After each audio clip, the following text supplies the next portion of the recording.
All right, we getting them in now, Coach. Oh, yeah. This is a big week as we get them in. This is a week that SWAC had a light week this past week. But Get to the nitty-gritty. yeah, it's gonna be some sifting. Gotta ask Campbell. I got a few questions for Campbell as the historian of the SWAC. But we're gonna get into it here in a minute. We'll give him 15 more seconds.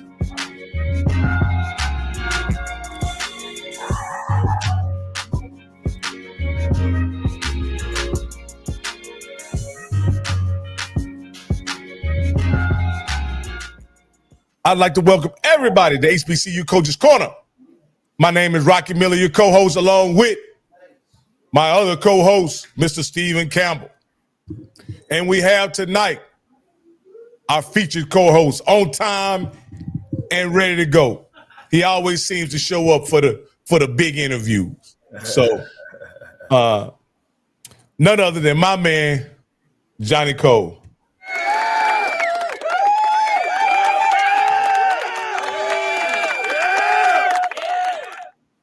Hey, Coach, we had a talk before we got on, and you was talking. Look, you were telling me about you could tell me something about every team that played this weekend, Coach. Sound like you've been watching a lot of film here, Coach. Man, look, Coach, I got piles and piles of favorites that I'm doing, and of course, I want to keep up with the show, and I really, when I was off point with the University of Texas of Rio Grande, I had to put a little more time. I was off with that. I thought Prairie would walk through that game, but it was the wrong University of Texas. So I definitely don't ever want to give out bad information. But I'm ready to rock and roll, Coach, every weekend, every Sunday. And thanks to the SWAC TV. SWAC TV, I got to give SWAC TV a gracious pat on the back, an attaboy, because it does give us an opportunity to set. I'd rather watch SWAC TV on Sunday and catch up on my games than actually some of the NFL games. So I had the opportunity, man, to watch a lot of HBCU football. Yeah, Coach. Let's bring Campbell in here. Campbell, how you doing today, man? Listen, man, I'm gonna say this. Hold on one second. I'm right here trying to fix something. I got something very special for Coach Cole tonight. I got something very special, once we, do this great interview with Coach Jenkins, because like I say, Coach, I know folks that know you. And one of my folks that gave me a little something that we gonna rock and we gonna read, because, we talk about certain things, but we don't know if it's true or not. You know how you hear these stories, but we don't know if it's true or not, Rocky. Like I say, Coach, I like people to understand I'm also a detective. The CSI, criminal investigation. So my criminal investigation unit went to work this weekend and gave me some evidence on some things about you. So we're gonna show some folks that a little bit, after we get our coach on and Coach Jenkins tell us about how great his season is going. Yeah, I got an announcement to make too at the end of the show. Okay. I'm gonna give a prediction at the end of this show. All right. Okay. All right. Okay. And let me say this, Coach. I'm gonna say this. Y'all both, before we get into the interview, I want to mention something. I also want to tout that I was right and y'all was wrong. Both of y'all thought Edward Waters would pull it off this weekend. No, I didn't know. Don't tell that lie. I definitely didn't say that. Oh, okay. 100%. See, I'll stand behind mine. Let me jump on that right now. See, these folks need to stop acting like that these D2 schools are going to beat the FAMUs, the Gramblings, but no, no way. No way. That wasn't going to happen. No, sir. No, sir. So you didn't, okay.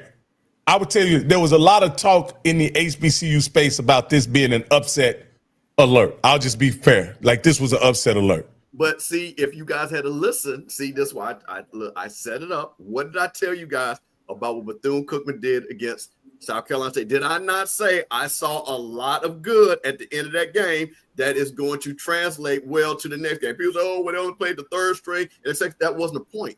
The point was that their quarterback was able to get his groove. The offense started seeing something that they could use for it. And that's exactly what they did against Edwin Waters. Now, let me see this. Let me ask you this here, Mr. Campbell and Coach Cole, and then we'll get into bring Coach Jenkins up. It's not very often, though, that a Division II comes in the game with the kind of momentum that Edward Waters had, where people were actually openly predicting an upset. What led to this point where people in the HBCU media, HBCU fans felt comfortable predicting this upset? Yeah. Well, I mean, you look at the numbers. You know, Bethune-Cookman hadn't been doing well. Then you're looking at the guy who won 3 or 4 championships at Bethune-Cookman, who now have turned Edward Waters around to one of the best Division II HBCU programs in such a short time. And we'll get to all that.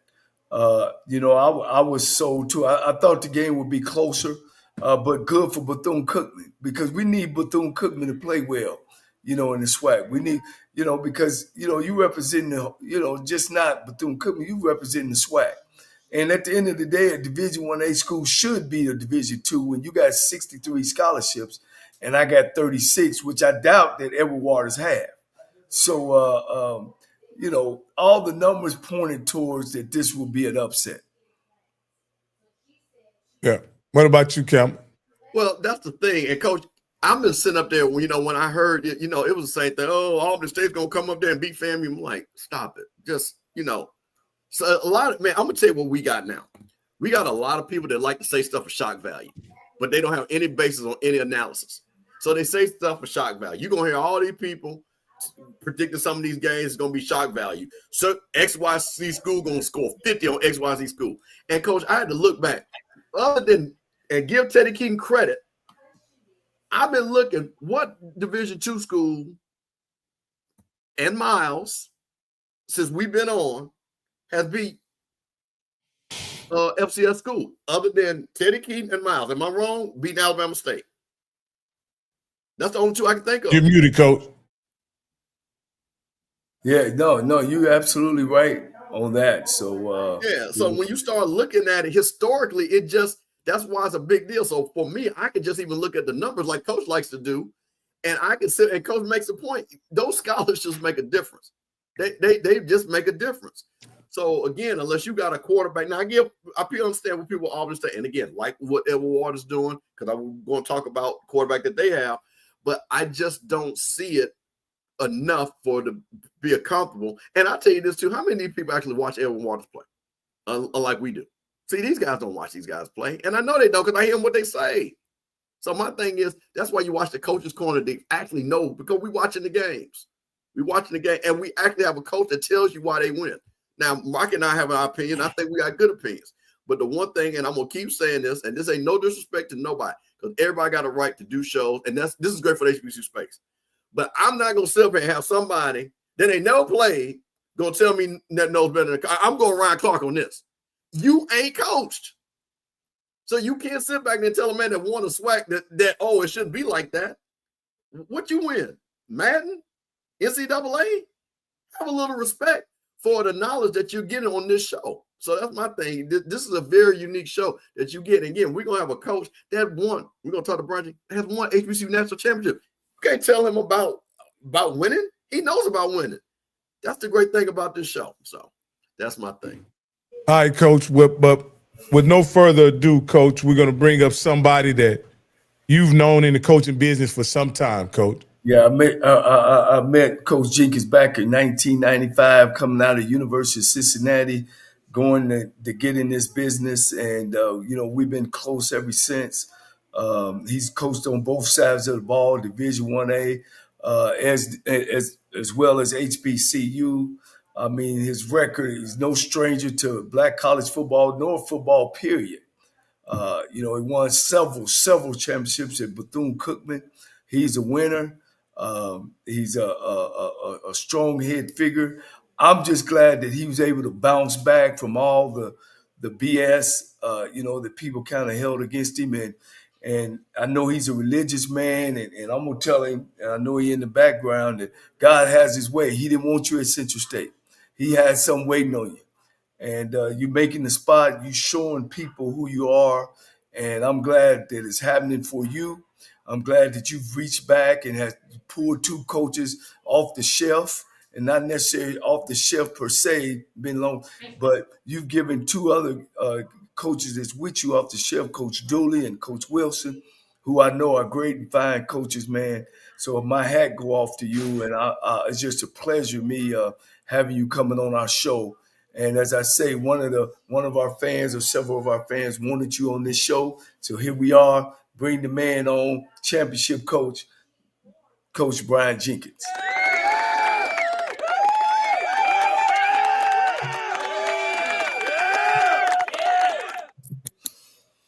Gotta give it a minute.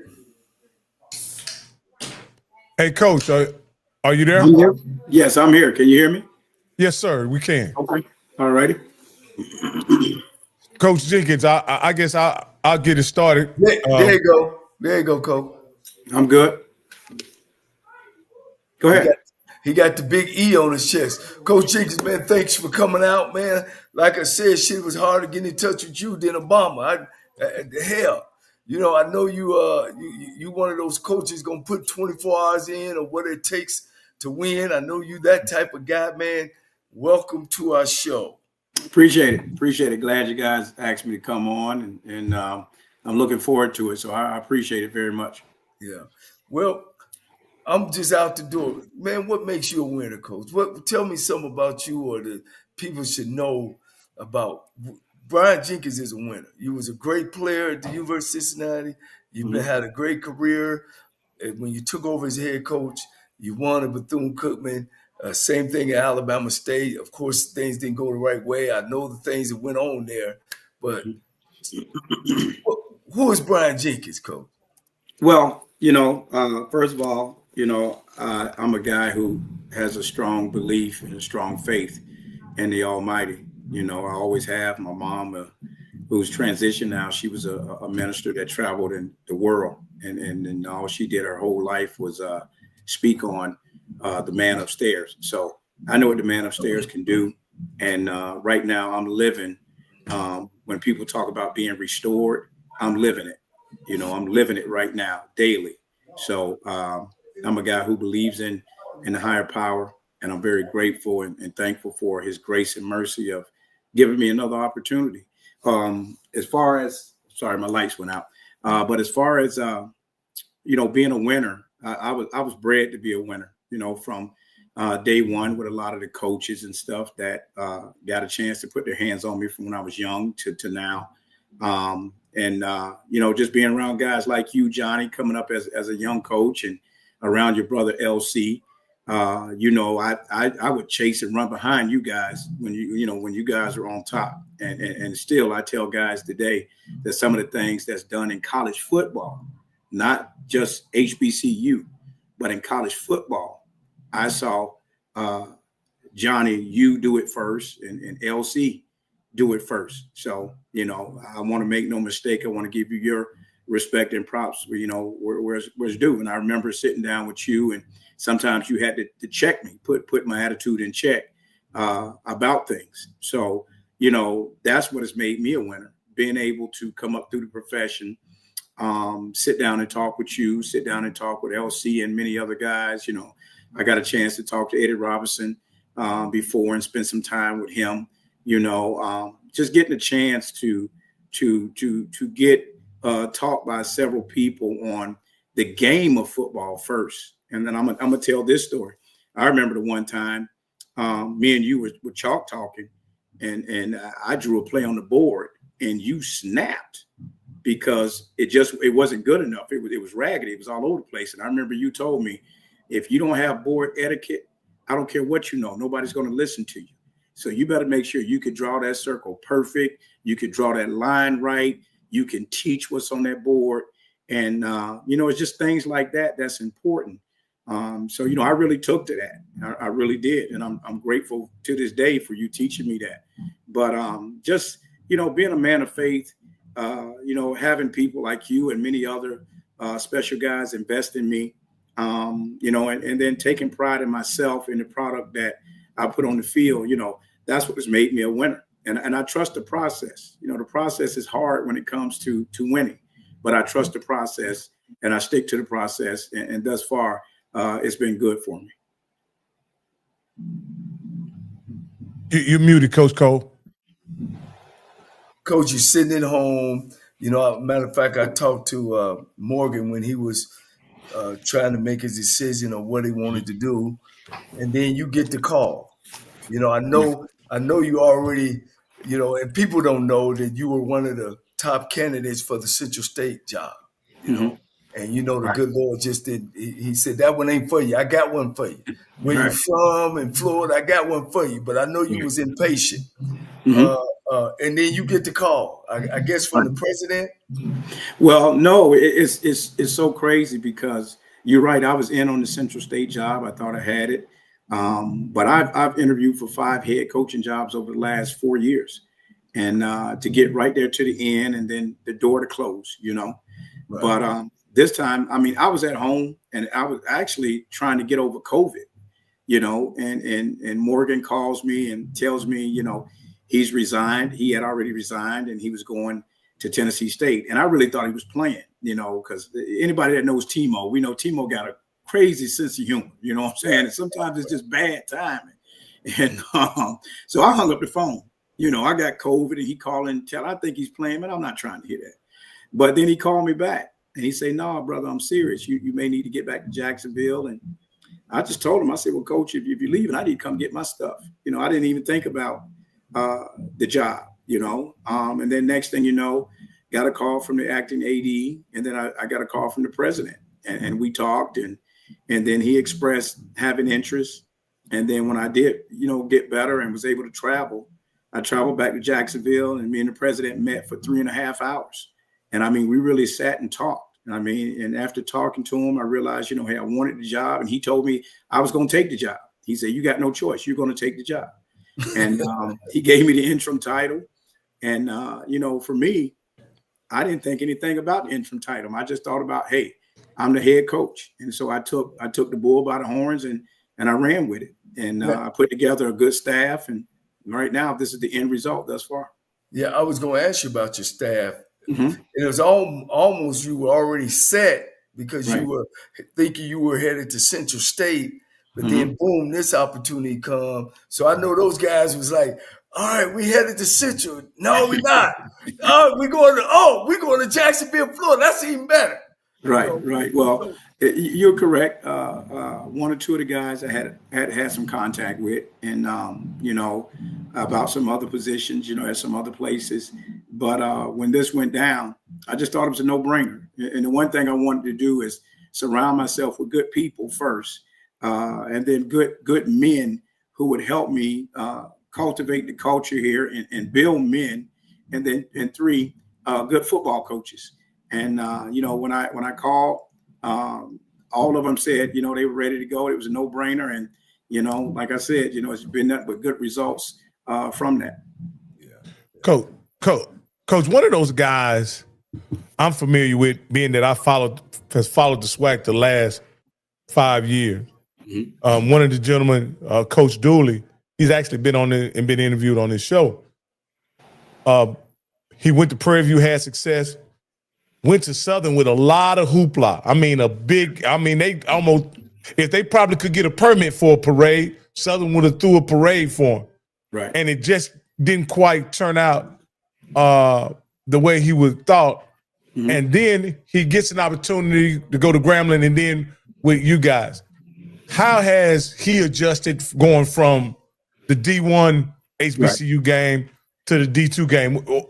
It seems like based on your success, it was seamless. And in some way, he's kind of put that Dooley offense back on the road again. Coach, what was it like bringing him on board, and what made you so sure that it would work at Edward Waters? Well, first of all, I knew it would work because me and Dooley have been knowing each other for quite some time, and we've talked and shared ideas and everything on that end. But I want, like I said, I want to surround myself with good people first, and then strong men second, and then good ball coaches third. And he had check marks and high grades at all three of those areas. So I mean, we talked a lot, and anybody that knows Dooley know he's a prideful guy. He's a true professional, and he's a guy that's not about any craziness. He's about business. So I just knew it was a good fit. And, we've grown closer during the time that he's kind of been out of the seat. We've talked and exchanged messages and just made sure that both were okay. So, giving him an opportunity to get back in it, which is crazy that a guy with his pedigree has been out that long. It makes no sense, but that's a whole nother story. But nevertheless, a lot of people thought it wouldn't work with me and him. I'm kind of an aggressive coach, and he's a little bit passive. But I tell you what, it's been a home run. We exchange a lot of ideas. We laugh a lot. We uplift each other a lot. We share the word a lot. So, whenever you got all those things in common, then it's a no-brainer that's going to work. Offensive wise, he's come in and put his spin on the offense that we've already been running. And, I totally gave up control because I trusted him, gave him the offense. I dropped it in his lap. And, I still have some input, but for the most part, he calls it, he puts it together. And I think it's only right that it goes like that. Don't hire a guy if you're not going to let him do the job, So, and thus far, he's done a phenomenal job. And I only see great things, happen moving forward for us. Coach, and I just have to bring up, Coach, in those 3 games against Division II opponents and a Division II juggernaut in Virginia Union, you guys have put up 40 points in each one of those games, Coach. Is that something that I'm not familiar with the previous seasons, but is that something y'all were able to do in previous season, or is that something that with the expertise of Eric Dooley, you guys have been able to attain since he's been the play caller and game plan? Well, in the previous season, we've averaged 30 points, every year. But I mean, to move from 30 to 41, I mean, that's a tremendous increase. So it shows you, the value that he's brought to our offense. Along with Coach Dooley, I got Ernest Wilson, who's another ex-head coach and phenomenal offensive guy, and has a great offensive prowess as well. So, you get all 3 of us in the room, and we're able to talk about a lot of ideas and then shave it down to where it fits us and fits our team's talent and our culture. Thus far, it's been a good output, offensively, except for this last game. But nevertheless, moving forward, we expect to be able to put up good numbers and continue to have the success that we've had offensively. Yeah, everybody wants to know. Even I want to know. You guys have mediocre seasons under Toriano Morgan. What is it? Is it that you got players that are grown up now in the system? What was the change that now you jumped off? You 3-1. What was the change? What did you think you've done different there, or where did the change come from?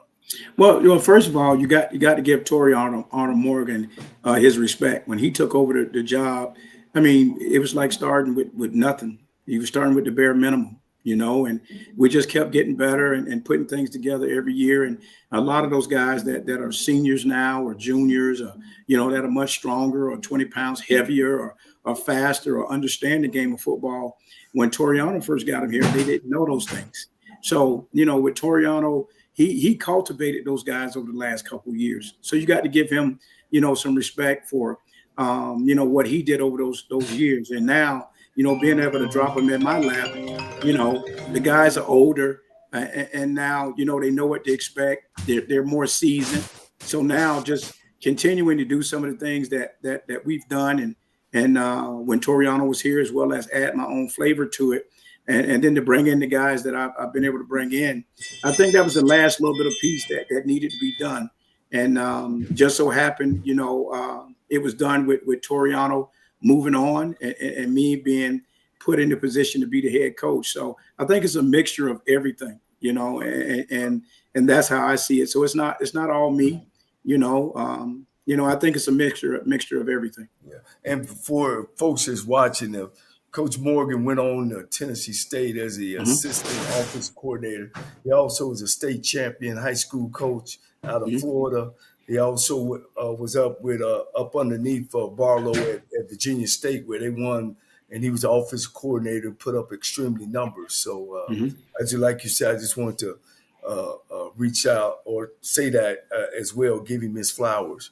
Right. Man, Coach, man, you've been through a lot, man. You've been through a lot, and I watch you go through it as well as I've been through the same thing, and me and you shared some real intimate moments about both of our progressions about things that we've been through. Man, how do you really feel, Coach? Man, you got that head job, you walked out, and you don't beat some big good teams, Coach. Virginia Union ain't no shabby team. No. They're not. They're a very strong team. Did you think and feel, and looking at your team, that you would be right here? Yes. I felt that we would be a good football team because, one, the coaching staff that I have, they prepared these young men. I mean, they worked them day in and day out. They've coached these young men. They've coached these guys, with discipline and detail. And those are things that are important. And so I really felt that we could have a very good football team. I stated it before the season that we just had to stay the course and make sure we keep coaching with discipline and with detail. And so when we went up against Virginia Union, a phenomenal football team, Parker has done a great job with that team. But I did think that it was a little bit of would be a challenge for them, matching up, at every position with them. And I thought if we could make them one-dimensional offensively and then get the ball in our hands with our explosive offense and we can get up on them, then, the clock would work in our favor. And then, we could eventually have an opportunity to win. So our goal was just to keep it close down the stretch, take it into the later rounds, and then, start delivering some body blows to see if we can take them down. And our guys were resilient. And my coaches were very, very good, had a good game plan. And we were able to execute down the stretch and get the field goal and walk off with a win. Yeah. Let's talk about your offense for a minute. And I know everything starts there with how'd you guys become so explosive besides, the coaches putting them in the right situations?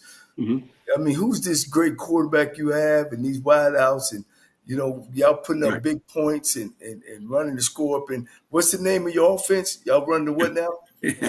No, it's just our offense. We haven't named it. That's so funny because Toriano keeps telling me, man, you need to name your offense. You need to name your offense. But we haven't named it. I think it's a couple things that has went into it. One, I learned a lot from Coach Morgan over the time that he was the head coach here offensively. And if anybody ever got a chance to sit down and talk to him, he's an offensive wizard now. He really is. And we used to play chess, with pushing ideas off each other. So that's the first thing. I learned a lot from him offensively and was able to, just put it all together. Two, we got a great quarterback in Noah, and we got two other quarterbacks here that are capable too of operating our offense. But right now, Noah's just a guy who has the hot hand. We got DJ Booney, who we think has a tremendous arm and have a lot of talent. And then we got BJ Higgins. Both of those guys are transfers as well. But Noah has been really good, and that's another reason that Coach Dooley was brought in. He was familiar with our system and being able to put his system, with our system and just put a good offense together. But it's been really good. And then we brought Coach Ernest in, who's really good at a lot of things with the with offense and the air raid stuff, and just giving us some ideas. And so those things have really helped our offense. Being able to put our minds together, me being able to pull from Coach Morgan what he's taught me about offense, and like I say, having a good quarterback that's playing well, having an offensive line that's only given up 4 sacks in 4 games, So all those things together has helped us produce good numbers offensively. Let me ask you something, Coach. There's one thing we show on the show, and Rocky gonna appreciate what I'm saying. In the last 20 25 years now, Rocky. Mm-hmm. The Black College HBCU has changed these coaches around, changed the coach around. You're one of the few that's on the rebound, and hopefully, Edward Waters do you well so you can stay there. But what made you go back and choose coaches instead of hiring a bunch of young cats on your staff so you could be the smartest in the room? Well, I mean, trying to be the smartest in the room really makes you the dumbest in the room, to me. I've always learned you're only as good and you only have the success, based on the people that you surround yourself with. And those people got to know more than you in areas that you don't know enough in. So, I sit and I've been through a lot, and me and you have had a lot of conversations, Johnny, a lot of raw conversations about this game of coaching and the things that in this HBCU arena. In this HBCU arena, right? But just in college football, period.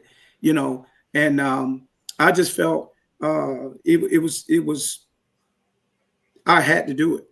I had to reach back and give these guys an opportunity. If I didn't, then who would? And I just thought guys like Coach Dooley, first class individual, has always won wherever he's been. Shouldn't be sitting at home. I think he would be better coaching and serving our young men and teaching them football and teaching them the things they need to know off the field before they're pushed out there in society. Same thing with Coach Ernest Wilson. A lot of people don't know, and if you Google him, Ernest Wilson is one of the developers of the offense that everybody's using. And a lot of people are saying the air raid offense. Yeah. A lot of people are saying, these other guys are the gurus of it, but he's one of the developers of the air raid offense. But yet, he's sitting at home. I don't understand that. So I wasn't going to allow that knowledge to just sit at home and not be shared with our student athletes. So I wanted to make sure that I could do my part to reach back and help these guys.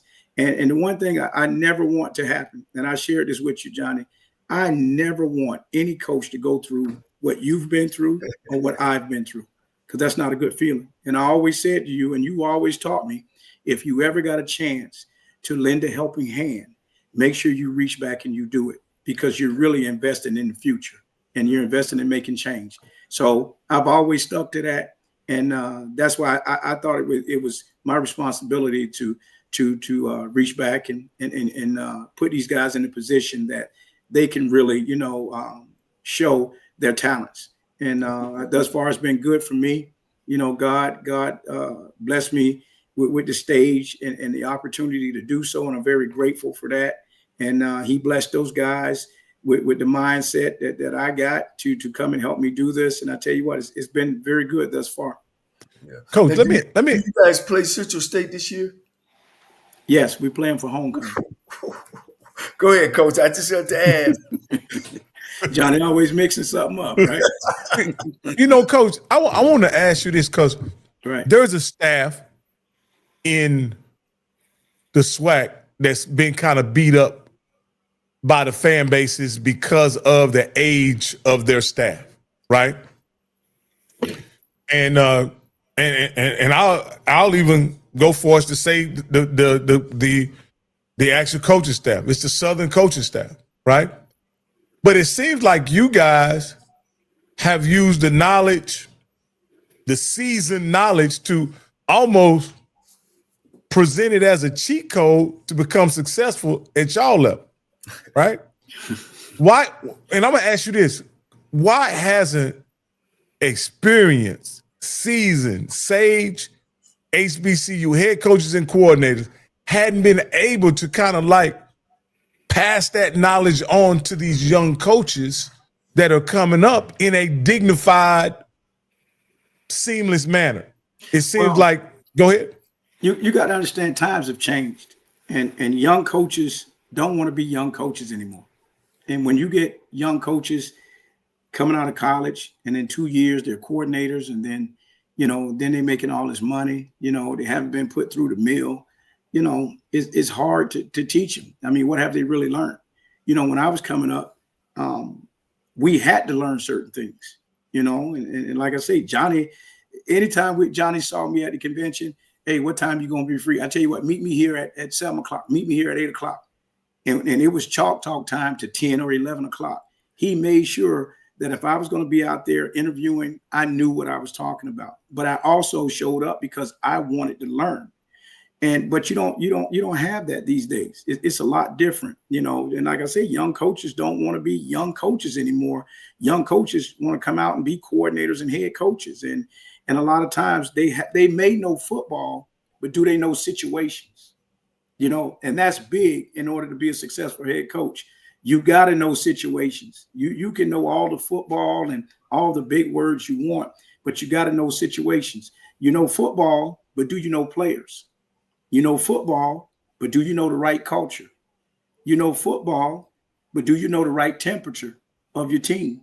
Those are things that you only learn from being around seasoned coaches and coming up under seasoned coaches. Those are things that they can't tell you, but you learn because it naturally happens in the atmosphere because you're with them every day, seeing how they build and cultivate that football team. So, you know, that's the thing as a young coach, you got to want to know those things, you know, and if you look at guys that are around my age who are having success, all of us were young coaches, the Jerry Max, you know, the Willie Simmons, all of us were guys who were held to that code wanting to know those things that I just talked about. We wanted to be good as coaches, so we put ourselves in positions to learn. And I just think coaching has changed, and a lot of times young coaches don't want to be young coaches. They want to bypass that and move up to the higher positions. And, you know, the question is, are they really seasoned? You know, I remember, and I know I'm long-winded, but I remember you had to be a position coach for years. Then you had to work at least 10 years before you became a coordinator. Then you had to be an offense or defensive coordinator for several years before you were even considered being a head guy. And then it changed, and you went from being a position coach for a long time to getting a coordinator job of offense, defense, and then special teams came into play.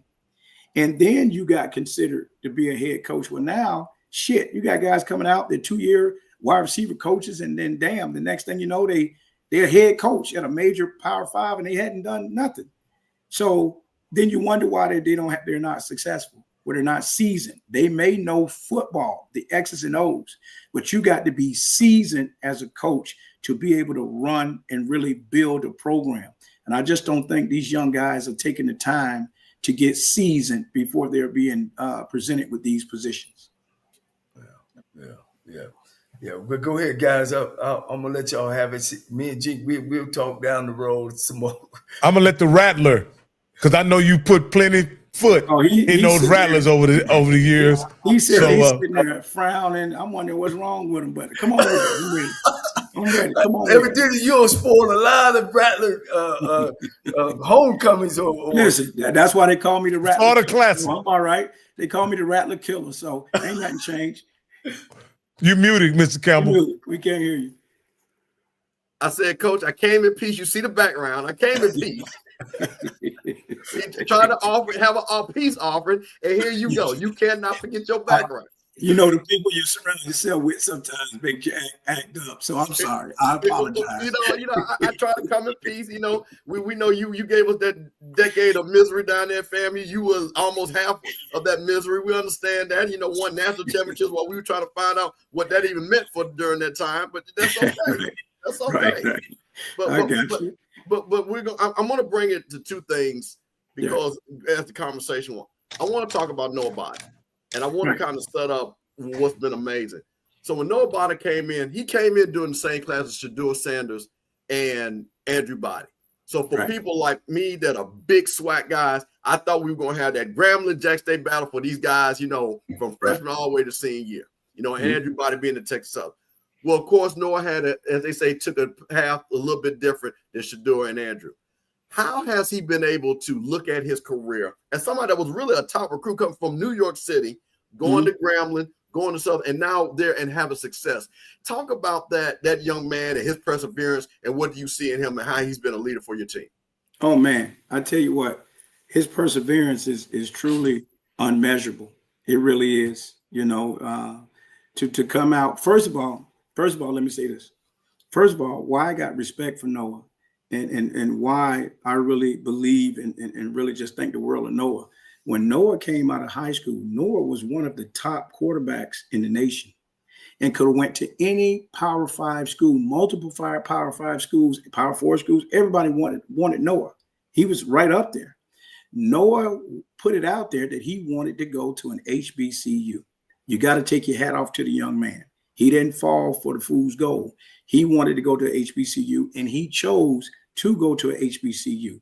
And to want to take his talents to a HBCU and not get captivated by all those other things, you got to respect him. But me having a chance to get Noah here, has just been phenomenal. From day one, he came in and said what he wanted. And I told him, I could definitely give him that. And this program could give him that. And at that time, I was the coordinator. So me and him was working hand in hand. And then when I became the head coach, it just got even better. And then bringing Coach Dooley on just got even better, So I think his talent level is right up there with all the other top quarterbacks. Of course, we know the notoriety is not there because, we're D2. So people think we can't coach and our guys are not have good technique or anything, but you watch Noah, he could play this game. And he can do everything all those other quarterbacks can do and some better. And I'm going to tell you, he's still not operating at 100% yet. He's not. I've only seen him probably operate at 70% because I'm very hard on quarterbacks. Like I say, a lot of stuff I was taught by Johnny Cole. So I'm very hard on quarterbacks now. And I tell you what, once we can get him to 100%, man, look out. So this young man is a tremendous leader. He's very, very passionate. He's passionate about winning. That's the thing that I like. He's passionate about winning. He's a film rat. He's in between classes. He's in the office watching film. After practice, we got to pull him off the field. We really got to watch his rep counts because he doesn't know how to take it easy because he's so passionate about winning. And when you got a guy like that, then you're going to have a good football team. And I tell you what, his passion and just his will to win and his work ethic has really affected this football team in a very positive manner. And like I say, things are really working in his favor and our favor, thus far because of some of those things that I mentioned. Coach, Coach, let me wait a minute. Hold on. Slow down. You mentioned something I think is important. And if you can share it, that would be great. You said some of the things he wanted. Are you able to, is there anything publicly for us, his plan or what he was looking for to be coached? Because I thought that was very interesting when, because a lot of times players say what they want, but it sounds like you were receptive to what he wanted and you wanted to help. Are you able to, at a 50,000 foot level to talk about that or not? I can understand. Without a doubt. And it wasn't nothing that was outrageous. The young man just said he wanted an opportunity where he can use, all of his talents and he could just be himself. And I told him, well, you're going to get that opportunity here. And he said, he just wanted to be coached. He wanted to be coached hard because he wanted to be good. And I said, well, you're going to get that here. I said, I can provide all those things. And I told him what I wanted. I wanted a guy who had skin up an armadillo, who was willing to learn the game of football and master his craft. If he wasn't willing to master his craft as a quarterback, then, I didn't want him. But he promised me he was ready to master his craft and that he would put the time in. And thus far, he's held to his word. And right now, you can see the results of it thus far in his performance. And like I said, he still has a lot of things to work on. He knows that. I critique him very hard. And like I said, I critique him on every little thing because I want him to be ready when his time comes. And I don't want there to be any questions of, can he do this? Can he make this throw? His footwork or his body posture or anything like that. And then I want him to be able to get on that board and have board etiquette and know where to go to the ball, where his hots are, where his side adjuts are, where his blitz threats are, how to spin the protection, to his blitz threats, where to throw off of, how to protect his A gaps, being able to read his quarter deck, his high deck, so it can show him what coverages he's going to get, be able to read the corners, are they inside, are they outside, to know if it's going to be a man turn or the guy's going to play zone, being able to read the leverage of the linebackers, are they A gap readers, are they B gap readers, are they playing stack, all those things. I want him to be able to know. So when people come in and ask the questions, he can answer those questions with confidence. And there's no doubt that he's a guy that can play at the next level and have the intellect to play at the next level. Because a lot of times, you guys know, let's be truthful now. A lot of times there's always questions. Oh, we don't know if he's smart enough. We don't know if he can adjust to the speed of the game. Well, under my watch, I'm not going to let that happen. And I know under Coach Dooley's watch, that's not going to happen. Along with Coach Ernest and all our offensive coaches, we're making sure that he's prepared for Saturday. And hopefully that will also put him in a position to be prepared for Sundays. Coach, I'm going to tell you, Rocky, I think he's chiming up, but I'm going to circle back around because you touched on a couple of things, but I'm going to let Rocky, because I don't want to. No. What I was just going to ask him is, I just want to mention that Noah played in some really big games in the SWAC. And how is that correlated to him being able to perform in those really crucial moments for you guys, right? At Edward Waters? Well, I think it shows in a lot of moments, all the way down to our first game. Starting with our first game, we were behind 14-0, our first game to a good football team. And the first thing Noah said, "Hey guys, relax. We got a lot of football left. Our offense hasn't really touched the field yet. I missed a throw or two, but hey, I'm gonna make those throws. You guys keep running the routes. We're gonna be fine." So playing in those big games, I think, has given him the calmness that is needed at that quarterback, along with the confidence and the ability to spread that mojo to the other players, to let them know, don't panic, trust the process. Like Coach says, let's stay in the moment and let's operate our offense. And I think that showed in the first game. I think it also showed in the second game as well, when we sputtered a little bit against a team that we were better than, no disrespect. And he came to the sideline and just say, hey, let's put our energy into us and not them. And let's operate at the level that we're supposed to operate and keep the expectation. We went out and our offense did pretty good. And then if you look at the third game we played, he took a pretty big hit at the end of the game, which I thought was a bad call. I thought it was a forward pass, but they called it a fumble. And he came right to the sideline. He told our guys, hey, we got 2 minutes left. This is what we do. We know how to do it. So let's go. And I think playing in those big games has prepared him for those moments. And it's given him the ability to operate in those moments with no pressure. And, like I say, thank God he's on our team. And thus far, he's doing a good job at the quarterback position and putting us in a position to win.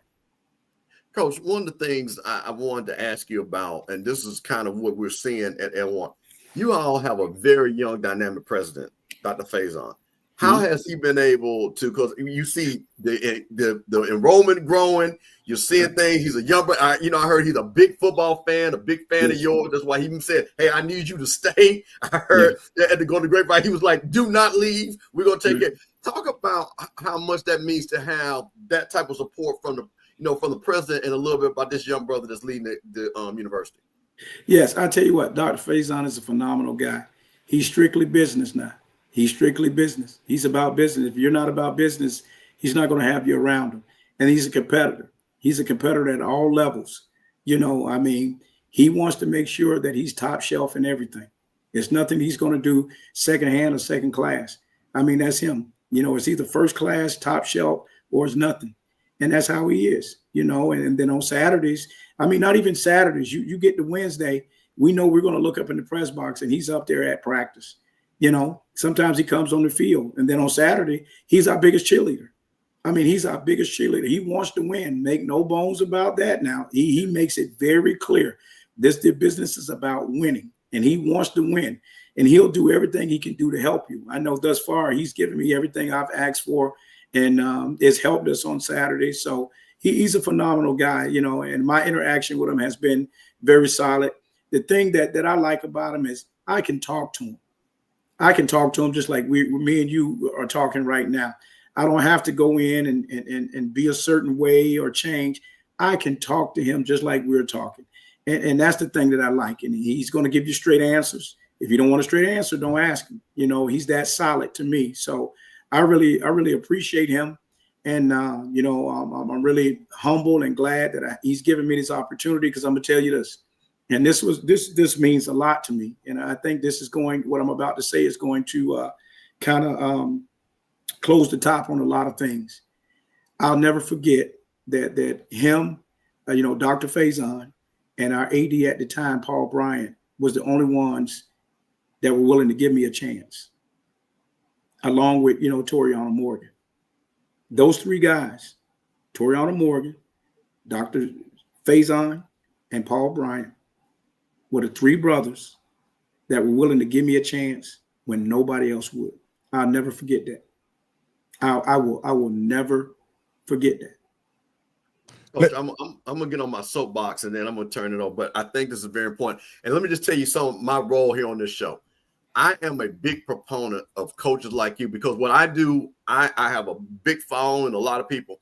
And Coach, you're gonna understand what I'm about to say. I've said this on every show. We have a lot of black fathers and mothers, but I'm talking about black fathers, and they're fans of Miami and the University of Florida and Florida State, but they don't know about Edwin Waters. And what I have tried to do, and I'm sending this directly to the fathers that have football playing sons. These are the coaches that you want your son to play for. And just listening to you, and again, I'm not putting you in this, but I'm making a point. You have people like Bruce Pearl who say things that are not progressive for an African-American athlete. You listen to what you're talking to know about. This is the reason why I tell all these guys, hey, maybe your son can't play at Georgia, but you know what? Maybe Coach Jenkins could get him and build him up and get a great education down at Edward Waters. What do you think about that when we're looking at these fathers that can look at you and say, you're going to take care of their son? Well, I think, first of all, we as coaches got to understand our responsibility, and I understand my responsibility because of the guys that taught me when I was a young coach. And that's why I say, when you're a young coach, you may be good in X's and O's, but you got to learn to be a seasoned coach. I learned from guys that did the things that I'm doing now. I watched Johnny, take young guys under his wing and teach them.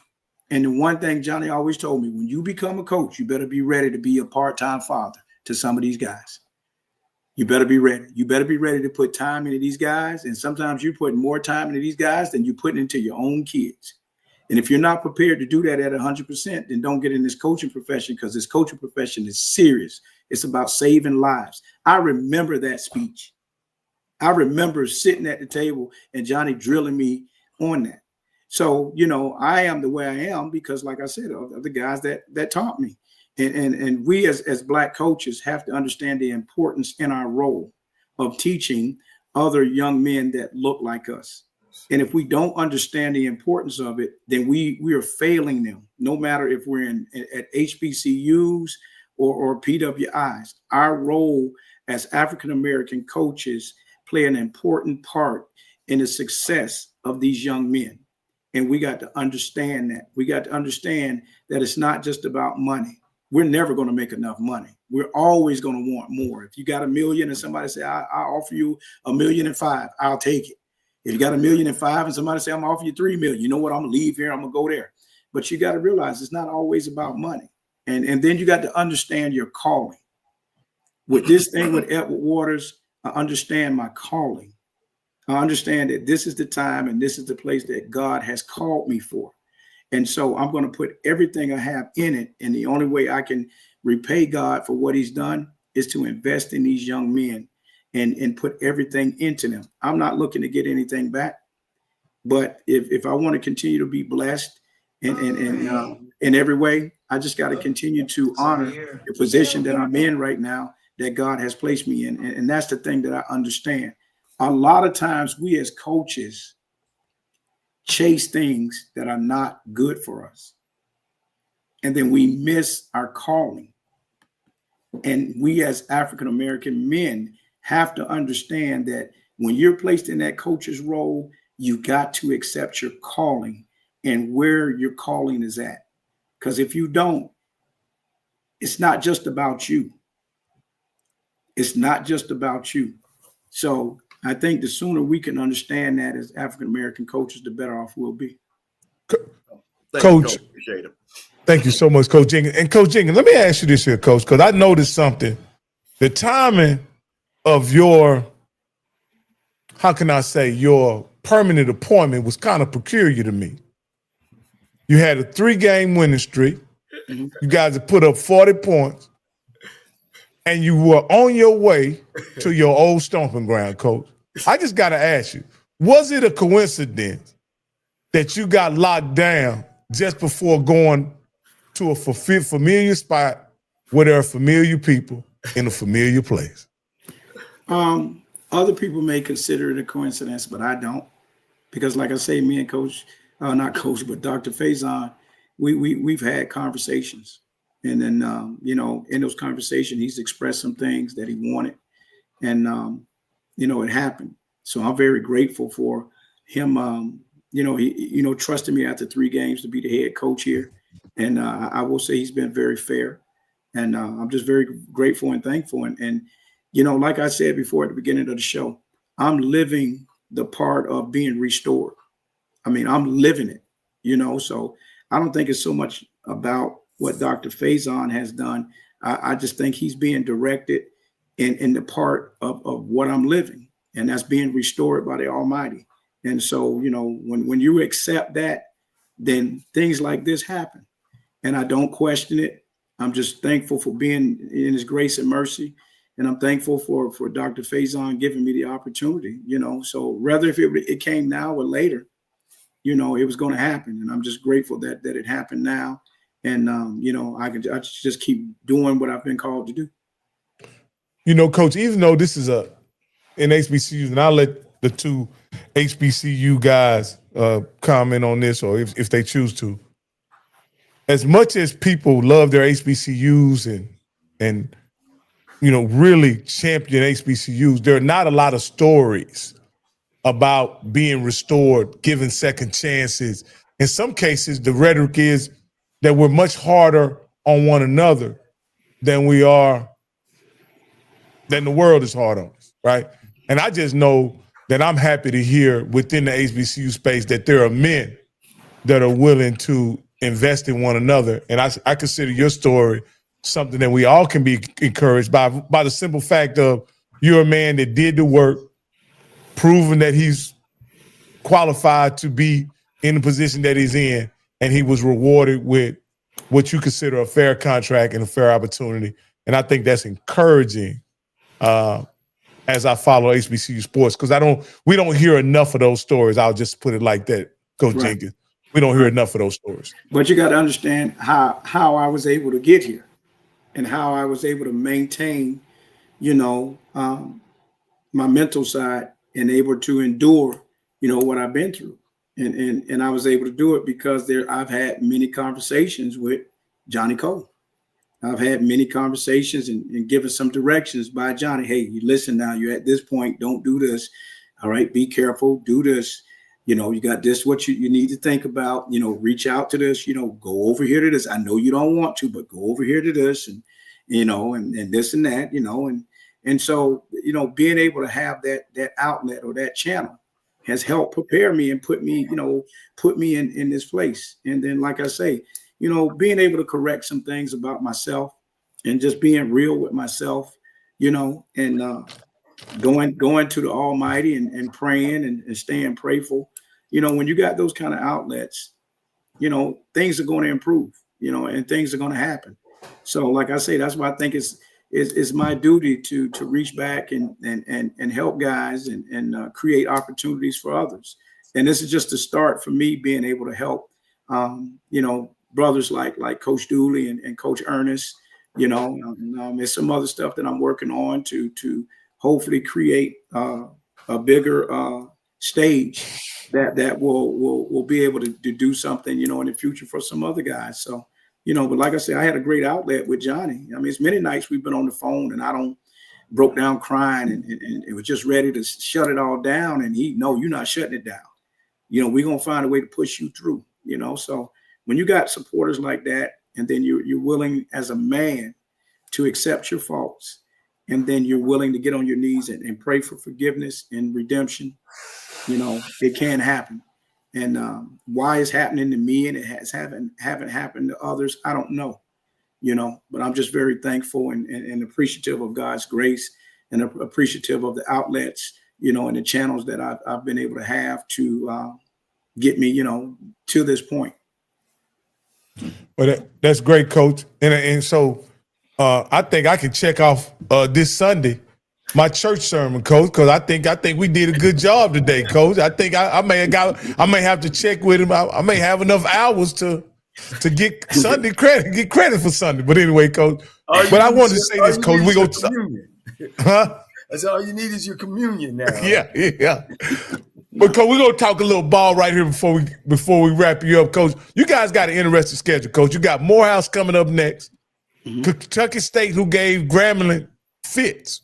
Mm-hmm. Benedict, who look kind of like they may be back to old Chennis Berry era Benedict. Right. And then you got the game that I really am interested in. And if Coach Cole can get me some tickets, I may even go down to Atlanta and check it out. That game against Clark, right? I know you're not looking that far down the road, Coach. Mm-hmm. But, Coach, if you guys can stay on the same track that both you guys have been on so far, that's going to be probably a tremendous matchup in HBCU football. And that game probably could rival some of the D1 games in attendance. Yeah, I think so. We got a lot of football left, and we got a lot of good teams, left to play. And, that's why I tell our team and our coaches, our number one thing is to put all of our energy on us. We only worried about us. And if we can put all our focus and energy on us and meet our daily expectations, then on Saturday we'll be prepared to play whatever opponent we're scheduled to play. But it's a lot of good football left. And right now my only focus is on Morehouse. That's all I'm looking forward to is this Saturday. But before we even get to this Saturday, my main thing is let's get to Tuesday's preparation. And then once we're finished with that, we get to Wednesday's preparation, Thursday, Friday, and then, go on into Saturday. But right now my full focus is on Morehouse and us being prepared for them coming into this contest. Coach, did you come out of the game with Bethune healthy? I know sometimes when you play up, you can get kind of banged up sometimes, but did you come out of that game healthy? Yeah, we did. We came out healthy. We had 1 or 2 nicks or so, but nothing really serious. And that's something that's been good in our favor. We played, some tough games, these back-to-back tough games, one against Virginia Union, then against Cookman. And we've fared pretty good when it comes to the injury bug. We're doing okay on that end. And if we can stay healthy, I think we can give ourselves a strong chance down the stretch to end the season like we want to end it. Coach, let me just real quick, because let me tell you how much of a tremendous job. My phone is just buzzing. Okay. Mm-hmm. How can I get in touch? Now, Coach, I checked. Are you on Twitter? Because I saw you had an old account. Are you one of those guys who don't do social media? Or what? Talk to us first about that. And if not, what can these fathers that have not texted me say, hey, man, where can I send my information so Coach can at least? Hey, Bishop, no, Jink, no. When I call Jink, no, I'm telling the story. No, I'm calling. We got a background story. Coach, I'm doing my research, and I see that. I'm like, now hold on, Coach. And then I got fathers saying, hey, man, I want my son to play with this guy. And I'm like, don't use that one. Bitch, I called my man. I said, my folks, the audience, they want you on the show. Man, you just BSing, man. Don't nobody want you on that. I said, man, I'm telling you, man, the folks asked for you to be on the show. No, Johnny. I got to beg and get on my knees. And, Johnny, you ain't have to beg. Why are you telling me? I know you focus. Why are you telling me? He focused now. This dude want to win every game. I'm telling you. You damn right on that. I'm telling you. But Coach, now, listen, bro. You sharp. I'm telling you, Coach. You did the church service. You got a mother asking me, is you single? Now, Coach, we got to get the social media together now. Now, what's going on? No, I do social media. I'm better at phone calls and text messages and stuff like that. But I do social media. My Twitter is at Brian. Well, my X, that's what they say now. My X is at Brian Jenkins Senior 2. So if they want to reach out to me on, on that would be great, but I don't have a problem giving my number out. Either I'm Coach, do you have a GM or a chief of staff that kind of filters that kind of stuff for you? Yes. Ernest Wilson Okay. is the one. He filters that and everything. Ernest Wilson is the best. Or they could just call our administration. They can get the number off the website. Now, Coach, this is what I want you to do. Now, I'm your guy now, Coach. What I want you to do is take that old account down because it's pointing to Alabama State. Yes. Okay. I didn't even know it was still up. Yeah, it's still there. See, we look now. I'm gonna do a Coach Cole. Coach, we had 2 million people watch us last year now. So what I'm saying, how many jobs we got? So what I'm telling you, President, you gonna stay there, but because I'm telling you and people to listen, Coach. I'm international and locally loved. I've already had 3 fathers saying they want to send, and I'm talking about these guys are Georgia Power 6 school level players. You know what I'm saying? Right. That I've been talking to. So the only reason why I'm saying is because that's such a great avenue that will allow you to coach. Because you know what's a great thing too? Now, Coach, I'm like I said, help you again. This is one of those things, man. Get your social media, clip this interview, Coach, because this right here, what showing how great a person you are. Not only the coaching is there, but I'm going to keep saying this, Coach. Just what you showed tonight. If I had a son, if he couldn't go to FAMU. Or Jack State at his mother home saying, hey, man, I'll send them down there to you. I'm just telling you how much you have done tonight. So let's get that. Because again, we want them folks to find you and send those huddle tapes and things like that. Coach, you're building something down there. Hey, Coach, and I'm going to be honest with you. Even if that this coaching thing you into don't work out, there are probably some Baptist churches that can use your help. Right down in the South. So just keep that in mind. I know you focus on coaching right now, but the main thing, really, I would say, when I was younger, I was focused on coaching, and then when I fell from grace, and God let me know, I couldn't do this without Him, and it's only because of Him that all of this has happened. My main thing is now being older and being wiser. I'm just focusing on doing what my calling is. That's the thing. And like I tell you, I'm telling you guys, I know you guys joke Johnny and stuff a lot, but Johnny has done a tremendous job, man, helping me over the years, just talking, And then I still remember Johnny saying this one time. He said, now, Coach, if you continue to be what you were, then you are nobody. And people might take that harsh, but I don't. I understood what he was saying. If you can continue to be a person that makes the same mistakes, then you are nobody. If you want to be somebody, be a person that's correcting their mistakes and improving. That's how you become a somebody. And I just always took that to heart. And like I said, this go round, man, for me, it's just more about, being a vessel. I've done all the coaching that I've wanted to do as far as chasing the championships. And making it just all about that. And I'm gonna tell you this: during that time that I did all that winning, I never took time to enjoy it. I never took the time to enjoy it with the players, with my coaches, with my family, and half of the memories of accomplishment I don't even remember because I just never took the time to enjoy it. And fam, you remember? Ask them. But this go round, man, really, this go round is truly, strictly God driven. And like I say, I'm living the part of being restored, and I'm just very thankful and everything. And I just hope I could continue to stay on this course, man, and continue to be blessed, and God can keep me in His grace and just keep me going forward. But this time around, I'm gonna make sure I enjoy it with my players and laugh with my coaches, and still go out and win ball games on the football field, but continue to be victorious off the field by building men. So, that's what it's all about for me right now. All right, Coach, we're going to check back in. I'm going to have you to text Coach Cole that official Twitter handle. And then when we come back on, we're going to post that. So, make sure you get us the right one because, like I said. I got you. Good deal. I appreciate it.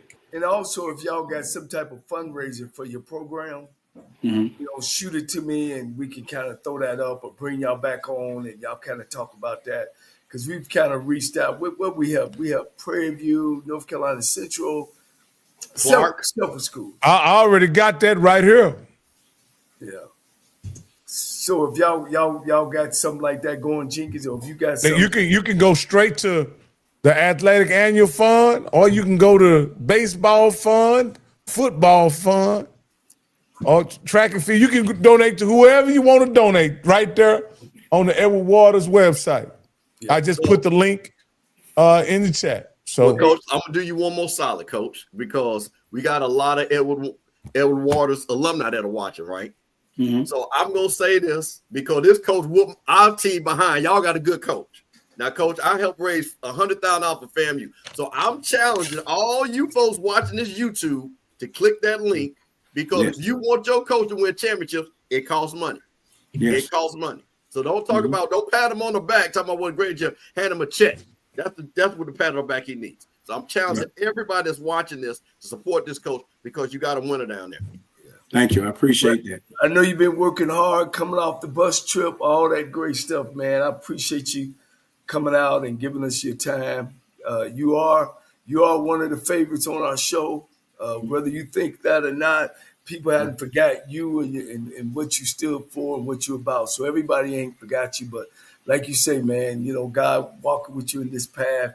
I look for big and better things down the road, you know, and we will just leave it at that. Because there's some things that's happening, Coach, that we know, you know, you just take care of the coaching part. Right, definitely. Well, I appreciate you guys having me on, and this is not the first time I've been on, and it's always a pleasure, man. It really is. I mean, I remember when you guys started this thing, and man, and you guys sticking with it, and I'm gonna tell you, the platform that you give us as coaches, the issues that and topics that you all are willing to tackle and discuss that need to be discussed more, man, phenomenal. You guys are doing a first class job, man. Don't think what you're doing is not touching people. You know, just keep doing what you're doing because at some point in time, you know, a little bit of us are listening, but that's going to grow. Because I'm telling you, you guys are doing a lot, man. That other people.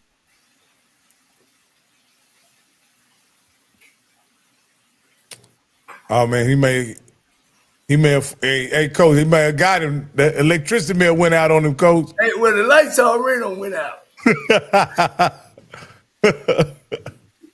Man, I had, and I don't think I did. Yeah, I didn't do this with y'all. I had him, LC Cole, and Comedy. Between the three, had won like, 20 championships and 4 or 5 national championships. And, I had all three of them on the show at one time. Oh man, hey Coach, you might not even got a word in edgewise. Hey, the bad thing about it is, hell, none of them coaching at the same. All of them was on the damn shaft, Coach. Wow. But, you know, Coach, it's impressive men like that makes HBCU sports about more than just football for us guys who are football fans, right? Right. You know, we come here for the football, and I've said this many times. I came here for the football. I came here, and Campbell said I came here for Dion or whatever. And we appreciate that. Appreciate you still being here. But what made me stay was the people, man. The people here and the excellence that exists within the HBCU ecosystem is tremendous. And I'm just talking about the entire, the academic experience that my daughter is getting, the friends that I've made with you and Mr. Campbell and Coach Cole, the fans who I share and the enthusiasm for the game with. This is just truly a tremendous ecosystem and atmosphere. And I'm just, like I said, I came here for Dion, but I'm staying for the people, man, because it's absolutely a phenomenal experience. And I encourage anybody that I run into that's a sports fan to come join in and be a part of it, because there's truly something unique about HBCU sports, and it's way beyond stats, scores, wins, and losses, man. It's so much more than that. You're muted, Coach. Yeah, I mean, it's a great atmosphere, and they've welcomed you with open arms, Coach. You had a path, you had a Steve Campbell and a Johnny Cole. Yeah, y'all path. gave me a path, man. Yeah, Yeah, I got the blessing from the Godfathers, yeah, and man. and it's been a tremendous experience, and I enjoy every bit of it. Yeah, And with that being said, we can recap the games from last week. Wait, I tell you what. Hold on. How much time we gonna be on? Go ahead, Campbell. It's you. It's all you. We got time today. Okay, because before we get off, we got to do what I got to do. So no problem. So we're gonna talk about the past games now, right? Yeah. We can do that right quick. We're gonna do that tomorrow. Well, I want to talk the past game tonight, and then do the games that's going on the weekend tomorrow. Okay. Yeah, we can get that way. We won't have, because we got Mr. Simon tomorrow, so that way we won't have to be on here 3 hours tomorrow doing the interview and both games. But hey, Coach, you make the call. If you ready to get off, we can get off. Yeah. You make the call. You the boss with the hot sauce. Man, guys, look, let's do that tomorrow. Okay. But Campbell, you had something though for today, right? Yeah. Go ahead. Something for today. So, you're lucky. Rocky, I should have had you to have my detective music, my law. No, see if I would have had that, Coach, we would have had.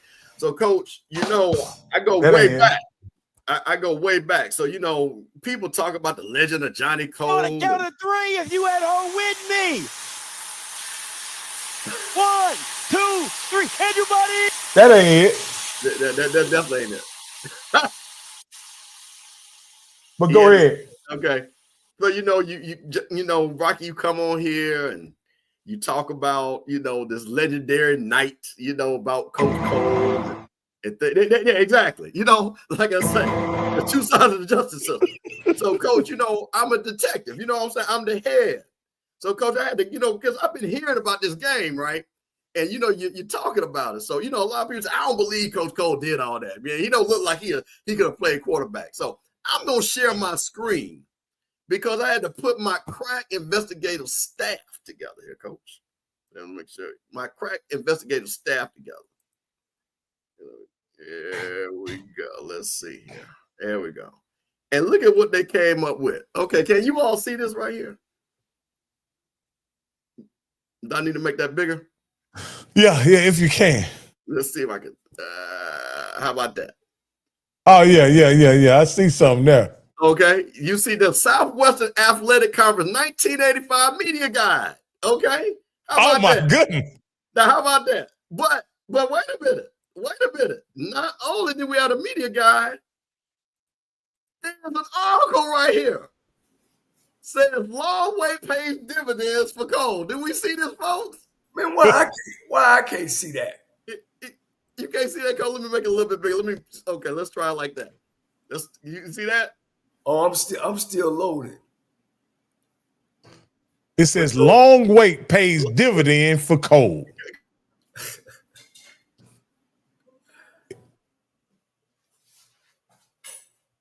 Can you see it now, Coach? I'll read it. There's a much. I got it now. Yeah, I got I'll read it because it's probably easy for me. Okay. Go ahead. Can you see it? Yeah, I can see it now. Okay. It says there is a much used adage that states all good things come to those who wait, as long as those who wait work like hell while they're waiting. For Texas Southern University senior quarterback Johnny Cole, the wait was 2 years. One could only surmise that Cole took the scenic route on the way to becoming the Tigers' numero uno signal caller last season. Cole watched and lingered on the sideline while the succession of TSU quarterbacks attempted, but never could maintain it on the starting job. When opportunity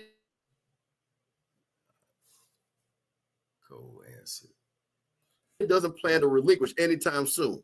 Ironically, the 1984 season started much like his previous 2 years in Tigerland, with Cole watching from the sideline. Only this time, Cole's wait was to be short-lived. Midway through the first quarter of the season opener, the TSU offense sputtered and going nowhere fast. Cole got the call and sparked the Tigers to a 13-7 victory over Lamar University, something that the new coach couldn't do. You beat the Whites, Coach. I beat the Whites, Coach. They beat the Whites. The Lamar game was a pivotal one of Coach Cole's collegiate career. It was the beginning, a one-shot chance that turned into one of the greatest seasons a TSU quarterback has ever experienced. By the season's 8th game, Cole had rewritten TSU's record book. Cole's record-breaking aerial show could not have come at a better time. Wait a minute now. In that it came against the Mississippi Valley Delta Devils, who unquestionably possessed the premier aerial attack in Division I AA of the NCAA the past 2 years. Cole compiled 34 of 57 for 379 yards and 5 touchdowns. The yardage total surpassed the single game record of 352 set by former TSU quarterback and previous record holder Garland Montgomery in 1974 against Jackson State. Cole's mark for attempted bettered the 49 of Montgomery in 1974 against Jackson State. The completion mark shattered former TSU quarterback David Main's record of 27 set in 1969. In addition, Cole rushed for 21 yards in the game, giving him 390 total yards, 21 more than the single game mark set by Montgomery in 1974. Cole's 5 TD tosses tied in with 4 other former TSU quarterbacks. And those are just the single game records he bettered. Cole finished the season passing for 2,233 yards, far better than the previous single season mark of 1,535 set by Mays in 1967. He shattered Mays' single season mark for attempts 353 to 227 and a total yards mark of 2,248 to 1,653. Cole also eclipsed Mays' single season mark for completions with 180 to 155. Not bad for a quarterback who had never taken a snap in a collegiate game. So how does Cole feel about his record-breaking season? Breaking records is a great accomplishment, but I'm not going out there trying to break this or that record, Cole stated. I'm more concerned in contributing to the team winning. If we win, my recognition will come. If the SWAC had not seen enough of dynamic dual passing combos, then Cole and teammate Daryl Colbert will team together this season to dish out more headaches. Working like a fine-tuned machine, Cole fouled Colbert 63 times for 976 yards and 11 touchdowns. When Colbert is doubled, Donna Narcisse, friend of the show, proved to be equally invited target for Cole as they combined for 36 receptions for 455 yards and 5 touchdowns. Not only is Cole a good passer, but he is equally adept at running the football. Although his yardage is not indicative of his ability to run, Cole expertly scrambled out of sure sack situations to pick up crucial yards or set himself up for a better position to pass. He's a defensive coach's nightmare.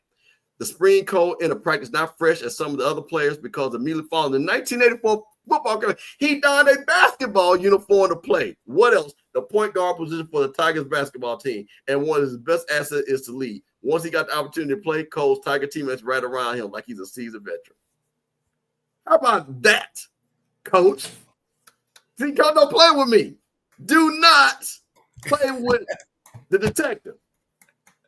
So I don't want to hear nothing else about if Coach Cole played or not. Coach Cole told y'all he played basketball. He told you outdid Willie Totten. He said he was the leader with all these records. He said he threw the ball to Donald Cease, and I got it in black and white. And Darnell Colbert, who's actually on the staff at Prairie View. How about that? And was hired by his protege. I'm sure they had nothing to do with each other. That there was nothing. There's no correlation there. Yeah. Now, Coach, I'm just gonna tell you, like I say, my detectives are all over the country. We saw many cases. This was a hard case to crack right here, Coach. But this was, to show the cold case. This was a cold case, Rocky. Coach, that looked like that looked like microfiche, Coach. But there wasn't no DNA evidence. We didn't have no text messages. We just had rumors and wars of rumors. But shout out to Agent Sam Pope Jr. Y'all think I could have got an NIL? and broke the cold case of the mystery. Hey, TSU definitely owe you, Coach. TSU definitely owes you, Coach. You think I could have got an NIL deal, baby? Hey, man, listen. Hey, wait. Well, hold on. Wait a minute. Let me do one. I almost messed up one thing. Wait a minute. Hold on, because let me show one thing here. Oh, wait a minute. Because Coach, right here, man. Listen, Coach. You could have sold that right there, boy. It's coming up. You could have sold that right there, Coach. It's loading on my end. Hey, we print some of them out and get some. Hey, get some. That's like Johnny Manziel used to do. Exactly. You see that, Coach? You see it? It ain't showed up yet. It's coming though. It's loaded. Yeah, well, Coach, there's a picture of you that was actually in the guide. So what I'm saying is, man, Coach was a good-looking fella. You know what I'm saying? He was running there shimmying this whatever before the shimmy. He was running there strolling and cane twirling with those brother K's side. So, Coach, we know you were sharp now. We know you were sharp. Unfortunately, I didn't pledge until after I got out of school. Okay, no problem. I had my brothers told me to wait, man. I mean, I was so busy coming from football season to basketball season, man. I totally understood. Not and majoring in engineering was too much, Coach. But you knew where you wanted to go. You knew which direction to go, Coach. So you already had it in your blood. So you still was a good looking cat, good looking fella down there. How about that? Coach, you had that towel. I see you had that towel, Coach. Your unit was sweet, huh, Coach? You had to make sure your unit was sweet at all times, huh? All the time, Coach. All the time. It was. Look, I had to come in there 2 hours before to get ready, Coach. I had to come in 2 hours ready, have my stuff neat, socks where they supposed to be, all that. Yeah. Now, Rocky, that was good. That was good detective work right there, wasn't it? Oh yeah, that was sensational detective work right there. You dug some up, baby. You got it. You got him then, Bishop. You got him then. Yeah. God, we still got people watching. We still got laws. Well, let me tell you, y'all. I'm predicting this. Go ahead. You better get your tickets and go to the State Fair Classic and watch whatever team wins this State Fair Classic is gonna win the West. I'm great. I'm handing the West Trophy out this weekend. I've seen Grambling on film. I've seen Prairie on film. I've seen Southern on film. I've seen Mississippi Valley on film, and I've seen Texas Southern. And the only one gonna sneak up in here, boy, it's gonna kill y'all. What about Alcorn? And Alcorn. I think I've seen Alcorn as well. And I think those two teams, whoever win this weekend is gonna win the West. That's the way I see it. And you want to know who my dark horse is? Who is that, Coach? Texas Southern University. If they could get it together. I'll tell you what. My boy T-Buck is laying a trap for them this week, and we'll talk about it tomorrow, of course. I've talked with the coach at Texas Southern. I told him the same thing. If y'all don't get it going this weekend, you ain't going to get it going. Because they got Valley, they got Pine Bluff, and then, of course, they got some dogs after that. But I think they can. And the reason why I'm giving them that, because they played Prairie View to 6 seconds. Couple things there they could have done differently. And I'm gonna say coaching wise, even at the end, instead of scoring so quickly, they could have just chunked it and went on in. But I just think watching film this weekend and looking at those teams, they're playing for that West Championship on Saturday. So you better get your ticket to the State Fair Classic. Let me ask you this here, Coach, before you get off. Can a team from the West make it to the Celebration Bowl? Only way, Coach, that's tough. Where you got your bodies in your Jackson States, it's tough. In your Alabama A&M, boy, that's tough, man. And no telling, if Florida A&M can get things going back, boy, it'd be tough. It'll be tough, Coach. If I gave one a chance, again, I give it to Prairie View. They playing solid football, guys. They ain't making a lot of mistakes. They got a run game. They got solid defense. Well, let me ask you this, Coach. Last thing, Coach. Can a team from the West host the SWAC championship? Well, that could be possible. What about you, Campbell? I don't think it's impossible because Jackson State. Here's the scenario, and to me, it's the only scenario that how this happens because of how they play. Prairie View, because they don't have to play Jackson State, FAMU, or Alabama State. I don't think. No, they do play Alabama State. Okay, yeah, they just got Alabama State. They don't have to play and Alabama A&M and Alabama A&M. Okay, that's fine, but they don't have to play Jackson State and FAMU, and I'll just leave that at that. They could go ahead, win those games because they should be even. Other than probably, I would say Alabama State would be favored, right? They lose. Let's say they run it, they lose that game. Alabama State's got to play FAMU, they got to play Alabama A&M, and they got to play Jackson State. Yeah. So that's the only way a West team, and they're the only West team that could possibly. Yeah, if Prairie View run the table, if Prairie View have one loss, yeah, because them three gonna be, all three of them gonna beat each other. Like A&M might be State might be Jackson State might be A&M, and then Florida A&M, you can't sleep on them.